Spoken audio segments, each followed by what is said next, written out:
I have a question for you. Black holes. Do you believe that black holes exist? Not as they're theoretically postulated.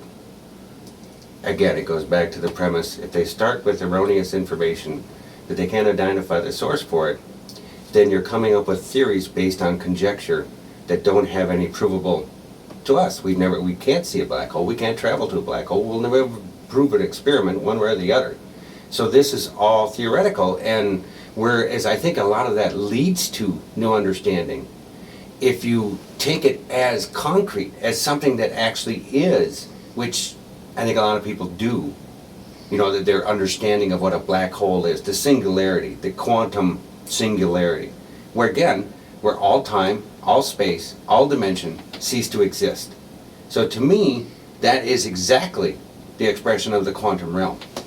And the black holes are not necessarily anomalies, but they're in fact gateways, openings. Well, black holes seem to indicate a holographic universe. Mm-hmm. Which is what we live in, because that is what our entire universe erupts from. We know that it comes out of the quantum realm, which is timeless, spaceless, dimensionless, which is how they describe a quantum singularity, a black hole. All time, all space, all cease to exist within the black hole. Right. Which perfectly describes the quantum realm, of which we are an emission of. So we are... And we're never separate from it. No, we are the black hole. Now, some people would say that sounds anti-human. You know, I mean, we seem to be a black hole to nature, but I mean, black holes are inherently destructive. They take everything apart. And humans are inherently destructive, and we take everything apart. But it could be we needed to just to change our description of human.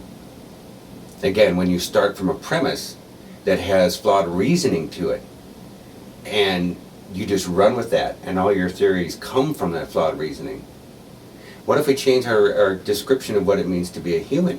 What if we expand that so that there are more possibilities, more probabilities, however you want to put it.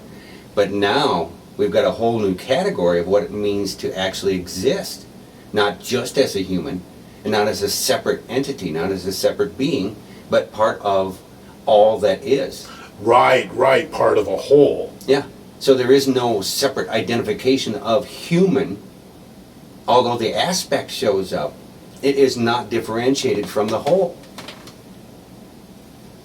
Yeah, I think that would be a key point in evolution. Mm-hmm. You know, a big change in our whole experience of reality. And it would put an end to all religion, because there's no separation. That's controversial. I mean, people don't want religion to go away, even though it might be a good thing. I mean, most people want to find ways of reinforcing their religion. They don't want to think about letting it go. Fear. It's pure fear. When you no longer have the thing that has been your identity for your entire supposed existence, and someone asks you to let go of that, that's you. Right. They're asking you to destroy your sense of self, which in fact is what Buddha told us to do. Yeah, that's completely true. That's where all of the dissatisfaction comes from. And I think that identification with whatever it is, if it's religion, if it's politics, if it's some belief structure that, who knows, the spaghetti monster, whatever it is, as long as we are trapped in that ideological idea of separation, and that is the extent of our existence, which is not, obviously, because we are not and cannot ever be separated from reality. It doesn't exist without us. Right. Oh, that's a big subject. I mean, we don't exist without it, I should say. Well, us and reality co-arise. Yes. Yeah, but one can't be without the other. Well, reality can be without us. Can reality ever be defined? No. No, how would you describe it? It is that, to me, it's like truth. Truth, if you want a description of truth, just look at reality. Because truth is one of those things that has no context. There's no way that you can put it as a juxtaposition to anything else. Right. Reality, we can't juxtapose a description of reality against anything else because there is nothing else. We are in and of the only thing that we know is real. So there is no way to actually describe what it is. The same as truth. You cannot describe truth, even though that is the ultimate ideal of what we actually are. But you can't experience it. That's what we are. But most of us don't recognize that. Again, we use that separation Right. to say that it's something other than it is. Instead of us knowing that we are, in fact, of reality, we just see ourselves as being in reality, as a separate thing to it, because we're just in it. But of it, coming from a point of view of being of reality, of truth, now that makes for different perceptions.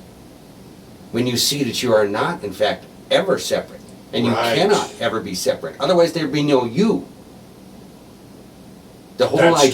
totally true. It's Well, that circular argument yet again. When you look at it hard enough and long enough, you come back to the fact that if, in fact, there was no combined singularity of us and reality, then there would be no you to begin with.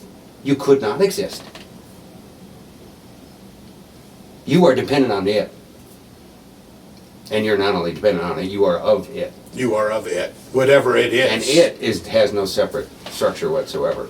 And whatever it is, you are part of it. Yeah. Hey, it is what it is. Thanks for watching. Be sure to like us and subscribe. Hit the bell icon to be notified for when we post new videos.